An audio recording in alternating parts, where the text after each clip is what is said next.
Ah bonjour, salut les amis, c'est Isma. Bienvenue sur ce qui me fait kiffer, la chaîne YouTube qui mélange pop culture et street culture. Aussi en réflexion, passion pop culture. Les amis, c'est un plaisir pour moi de vous retrouver aujourd'hui pour parler de l'épisode 5 de Secret Invasion. Avant d'aller plus en avant, abonne-toi, commente, like et partage. Ici, on parle de tout ce qu'on aime, de tout ce qui nous fait kiffer. Et cette vidéo, bien entendu, sera avec spoiler.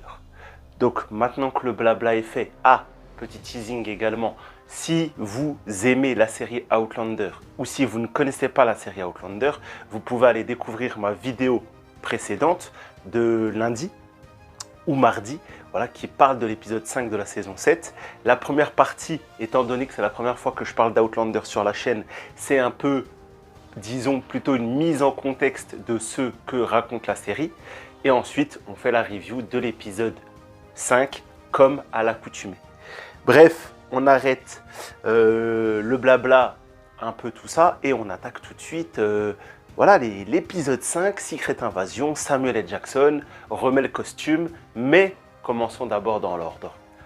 Alors, on a laissé l'épisode 4 avec l'élément principal qui était la mort de Talos et l'attaque du convoi du président, avec une belle scène d'action, en tout cas que moi j'ai trouvé belle, qui mettait en place l'exfiltration de la zone du président, tout ça. Donc on va découvrir Fury qui amène le président avec le reste des Secret Service vers un hôpital. À ce moment-là, on va également nous avoir Roddy et Gravik qui ont une conversation qui va éclaircir pas mal de points qui étaient en suspens. Donc Gravik est bien le supérieur de Roddy. C'était pas un débat, mais on se posait la question, est-ce que ça serait pas plus intéressant que Roddy soit en réalité au-dessus? Et ben non, Gravik est bien le boss ultime de tout ça. Et cet épisode va nous construire ou déconstruire, ou en tout cas amener Gravik sur un nouveau niveau, sur une nouvelle piste de réflexion. Le fait qu'en fait, à aucun moment, il était, comment dire, défenseur de la cause, et il était seulement défenseur de ses propres intérêts. Il va dans cet épisode aller jusqu'à mettre en danger les autres Skrulls et même la ville des Skrulls qu'il a construit avec son faux discours d'humains vivant avec des Skrulls ici, tout le monde est le bienvenu. En fait, il a juste des humains en otage. Il a des Skrulls, il est prêt à les sacrifier. Il est en Russie depuis le début pour pousser à la guerre. Donc du coup, à la guerre américano-russe. Donc du coup, il est vraiment en mode fourbe. À aucun moment, il avait la flamme et la conviction. Son seul but était d'anéantir, de prendre le pouvoir et de devenir un être supérieur et de devenir un leader. Est-ce que ça déconstruit le personnage? Est-ce que ça le rend moins intéressant ou meilleur? Je ne sais pas. En tout cas, sur l'aspect des faits, il est très stylé parce que à un moment, par exemple, quand son peuple commence à capter qu'en fait c'est une petite ordure et que voilà, quelques personnes tentent de soulever, il les anéantit. Voilà, il est vraiment au-dessus de tout. Et à travers cet épisode, on va découvrir que son dernier but, c'est d'avoir ce qu'on appelle la récolte. La récolte sera au centre de cet épisode. Voilà. Bien sûr, cette analyse et cette review sera déconstruite dans la narration de l'épisode. Hein. J'en viens aux points qui me paraissent dans ma tête le plus cohérent. Mais bien évidemment, dans l'épisode, je switch un peu les différents arcs. Voilà, c'est très déconstruit, je m'en excuse. Mais je pense que vous allez quand même réussir à suivre parce que vous êtes des champions. Donc, on disait la récolte. Qu'est-ce que c'est? La récolte est un élément central de cet épisode. En fait, c'est le sang de tous les Avengers qui a été récolté. Alors, Fury, en VF, dit lors de la bataille de la Terre, donc Endgame. Je ne suis pas sûr que tous les Avengers ont saigné ce jour-là. Bon, imaginons que oui. Il parle même de, par exemple, Carol Danvers, donc du coup, l'arme absolue du MCU. Avec Wanda, c'est sûrement les deux personnages. Si t'as le sang, t'es balèze. Bon, encore, est-ce que le sang et la magie sont liés? Oui et non. Mais en tout cas, pour Carol Danvers, c'est sûr que si Gravik mettait la main sur le sang de notre bonne Captain Marvel, oui, il serait très très cheaté. On voit un peu la scène, tu vois. Du coup, Gravik va donner un ultimatum à Fury et lui dire bah, je veux la récolte, sinon je déclenche l'apocalypse. Donc tout ça, ça va se résoudre fin d'épisode 5, transition épisode 6. Le premier truc qui me vient en tête, c'est le fait qu'on a le même problème dans toutes les séries Marvel. Voilà, c'est la construction qui prend énormément le temps entre l'épisode 1 et 4. Le 5, tu te demandes s'ils vont réussir à tout rusher. Et généralement, le 6, il est totalement bâclé.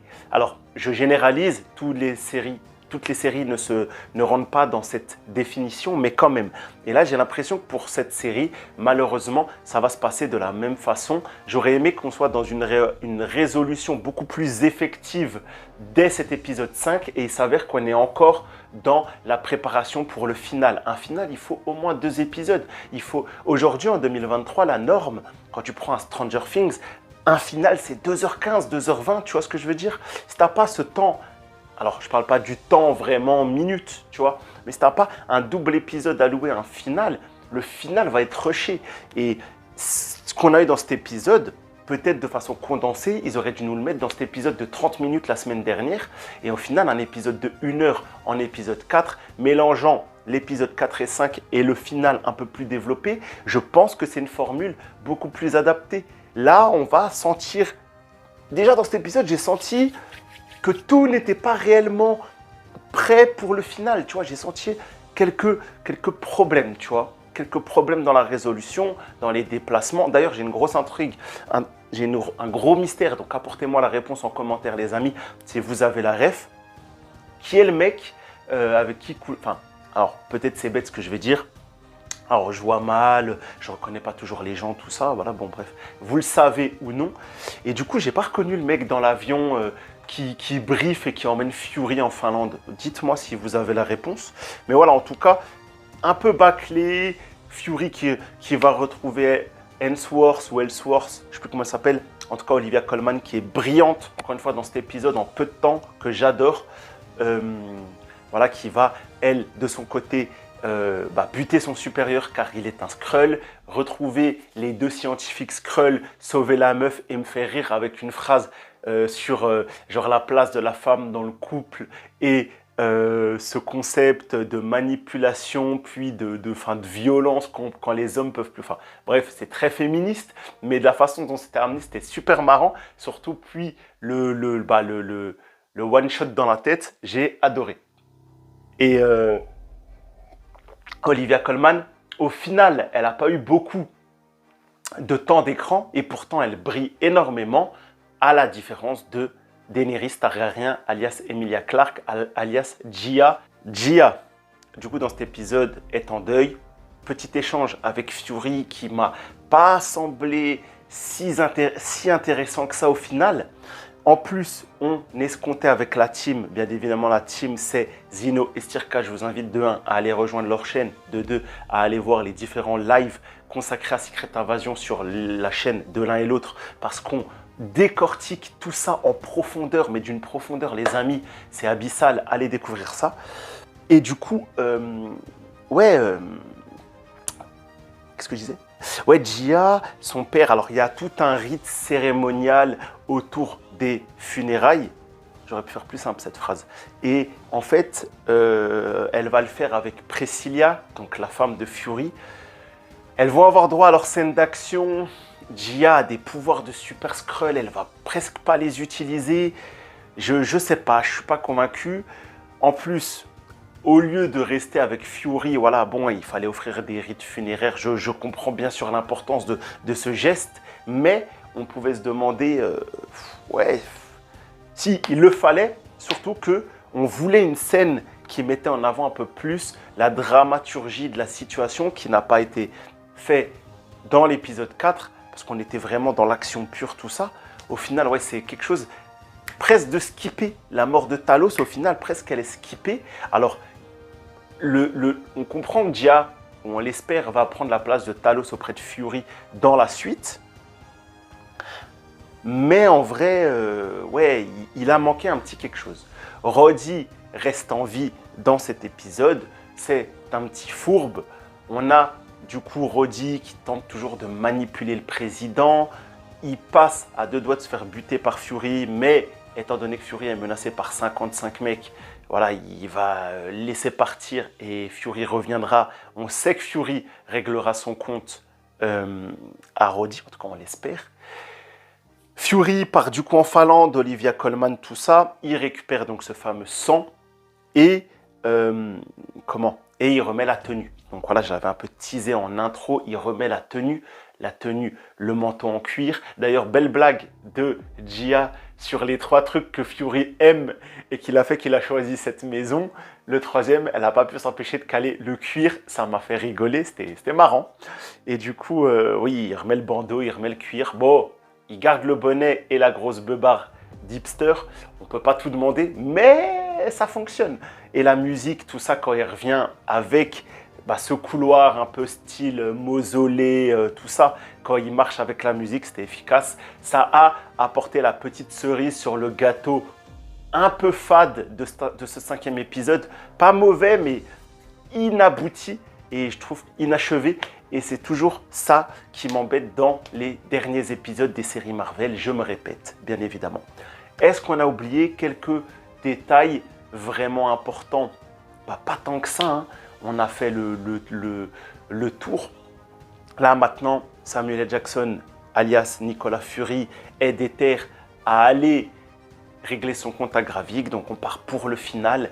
Ça m'embête toujours que ça soit les conneries de Fury qui sont, comment dire, les portes d'entrée aux différents problématiques du MCU.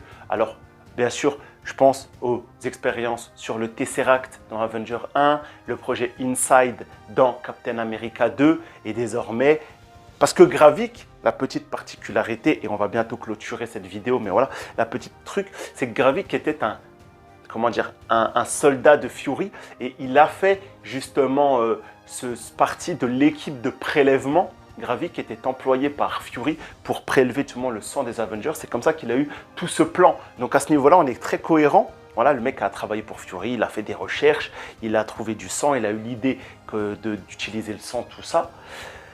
Mais c'est toujours les... Pourquoi Fury, tu fais ça, bordel? Tu sais que les trucs comme ça se retourne contre toi et la Terre. Tout le temps, tu fais des trucs comme ça. C'est pas bien, mec. C'est pas bien. Voilà, bref, un épisode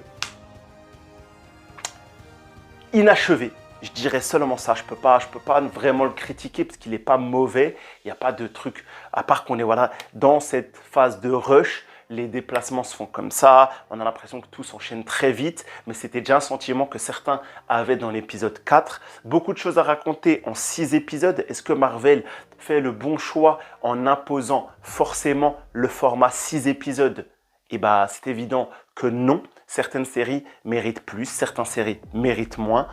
Miss Marvel méritait rien. Pas Miss Marvel, She-Hulk méritait rien. Et Miss Marvel, bien évidemment, mérite une seconde saison. Bref, c'est pas le débat. Les amis, encore une fois, je vous invite à aller sur la chaîne, voir un peu ce qu'on fait en ce moment, quelques shorts, quelques trucs, machin truc. Ça n'a aucun sens ce que j'ai dit. Bien sûr, le TikTok en complément pour avoir quelques vidéos, tout ça à côté que je ne mets pas forcément en avant. Et voilà les amis, on va s'arrêter là. Secret Invasion, on attend maintenant le final. Abonnez-vous, likez, partagez, commentez. Soyez présents lors des lives pour partager avec nous vos retours et commenter tout ce que j'ai dit. Enfin, en tout cas, si vous avez des choses à me dire, avec respect, on peut parler de tout, bien évidemment. Prenez soin de vous, c'était Isma pour ce qui me fait kiffer. Bisous les amis.